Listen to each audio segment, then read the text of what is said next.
আমরা দেখেছি আনবির দেশে ঢোকার সাহস পায় নাই, কিন্তু এই সরকার নির্বাচিত হয়ে আসার পরে আমরা দেখেছি সদর্বে এই সুবহানের পুত্র এই ধর্ষক দেশে ঢুকেছে। মাননীয় স্পিকার, অন্তর্বর্তীকালীন সরকার একটি শ্বেতপত্র প্রকাশ করেছে।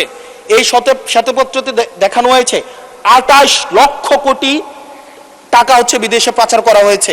28-এর পরে কয়টা সংখ্যা হয় আমি আর্টস ইংলিশ ডিপার্টমেন্টের ছাত্র, আর্টস ব্যাকগ্রাউন্ডে পড়াশোনা করছি, আমার মাথায় আসে না 28-এর পরে কয়টা সংখ্যা হয়। 28-এর পরে না, 28-এর পরে 9টা না, এটাও হয় নাই। 28-এর পরে 28 লক্ষ কোটি টাকা বিদেশে পাচার করা হয়েছে। এখন মাননীয় স্পিকার, যারা পাচার করেছে তারা সদর্পে এখন হচ্ছে মাননীয় স্পিকার গুলশান, বনানী, ধানমন্ডি এই দেশে এখন বুক ফুলিয়ে চলাফেরা করে। মাননীয় স্পিকার, আমরা দেখেছি অন্তর্বর্তীকালীন সরকারের সময় বসুন্ধরার পুত্র সুবহান দেশে ঢোকার সাহস পায় নাই।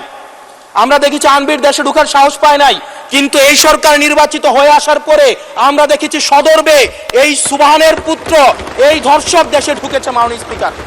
মাননীয় স্পিকার, অন্তর্বর্তীকালীন সরকারের সময় দুর্নীতি দমন কমিশন বসুন্ধরার বিরুদ্ধে মামলা করেছে।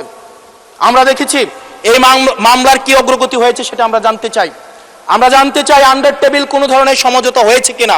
যদি সমঝোতা না হয়ে থাকে তাহলে তাদের বিরুদ্ধে আইনগত ব্যবস্থা নিতে বাধাটা কোথায় সেটা বাংলাদেশের মানুষের সামনে প্রকাশ করতে হবে। মাননীয় স্পিকার, অন্তর্বর্তীকালীন সরকার এই বসুন্ধরা গ্রুপ যারা বিদেশে টাকা পাচার করেছে, মানুষের সম্পদ দখল করেছে এবং মিডিয়ার মধ্য দিয়ে আওয়ামী লীগের গুম খুন হত্যাকে যারা বৈধতা দিয়েছে তাদের খুঁটির জোর কোথায় সেটা আমরা জানতে চাই। মাননীয় স্পিকার, আমরা মাননীয় স্পিকার অবশ্য শুনতে পেয়েছি, বললে অবশ্য অনেকে রাগ করে,